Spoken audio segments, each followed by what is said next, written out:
চৰাইদেউ জিলাৰ বামুণবাৰীত জন্মগ্ৰহণ কৰা আৰু বৰ্তমান গুৱাহাটীৰ বাসিন্দা বিশিষ্ট কবি আনিছুজ্জামানক গুৱাহাটী প্ৰেছ ক্লাবত আমাৰ আড্ডাই জ্ঞাপন কৰে সম্বৰ্ধনা। অসম সাহিত্য সভাই কবি আনিছুজ্জামানক জাতীয় কবি সন্মান প্ৰদান কৰাৰ বাবেই তেওঁক আমাৰ আড্ডাই সম্বৰ্ধনা জ্ঞাপন কৰে। সম্বৰ্ধনা গ্ৰহণ কৰি তেখেতে কয় যে কবিতা আৰু অনুবাদ সাহিত্যক লৈ তেওঁ জীয়াই আছে। বৰ্তমান নতুন প্ৰজন্মৰ কবিসকলে যথেষ্ট উচ্চ মানৰ সৃষ্টি কৰিছে বুলি তেওঁ মন্তব্য কৰে। দীপাঞ্জলি দাস পাঠকে আঁতধৰা সম্বৰ্ধনা অনুষ্ঠানৰ পূৰ্বে আমাৰ আড্ডাৰ লক্ষ্য আৰু উদ্দেশ্যৰ বিষয়ে কয় মনালিছা শৰ্মাই। কবি জোনালী মজুমদাৰে কবি জামানৰ কাব্য সৃষ্টিৰ বিষয়ে দুআষাৰ কয়। সম্বৰ্ধনা অনুষ্ঠানৰ পিছত সাহিত্য বিষয়ক আলোচনা আৰু কবিতা পাঠৰ অনুষ্ঠানত কেইবাগৰাকী কবি উপস্থিত থাকে। মথুৰাপুৰৰ পৰা ইছলাম আহমেদৰ ৰিপৰ্ট, অসম আদিত্য।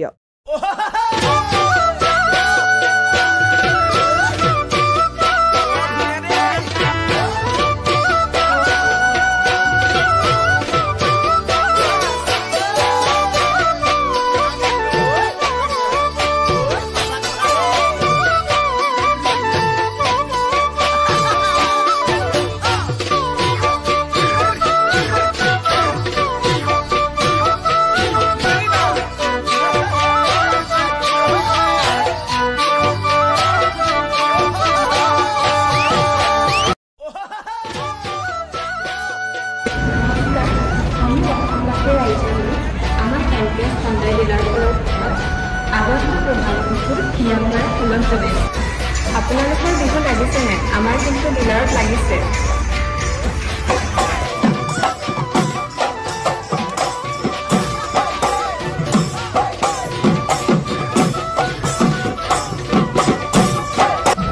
আৰু ডিছকাউণ্টসমূহ মই কৈ আছোঁ, ভেনু 70,000 ডিছকাউণ্ট চলি আছে আৰু I-20 65,000 ডিছকাউণ্ট চলি আছে আৰু I-10 হায়েষ্ট ডিছকাউণ্ট চলি আছে after 78,000।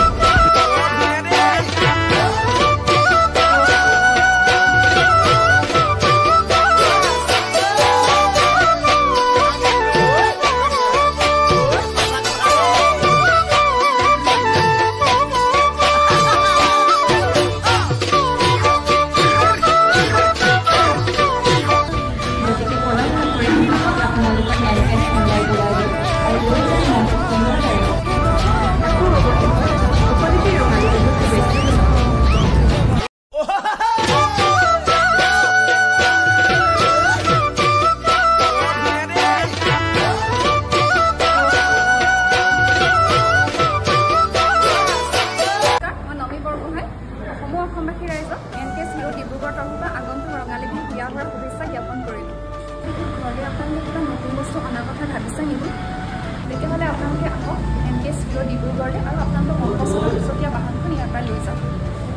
আমাৰ গ্লেমাৰ চিৰিজত 2500 টকা কেছ ডিছকাউণ্ট আৰু লগতে বেষ্ট এক্সেঞ্জ ৰেটবোৰ দি থকা হৈছে।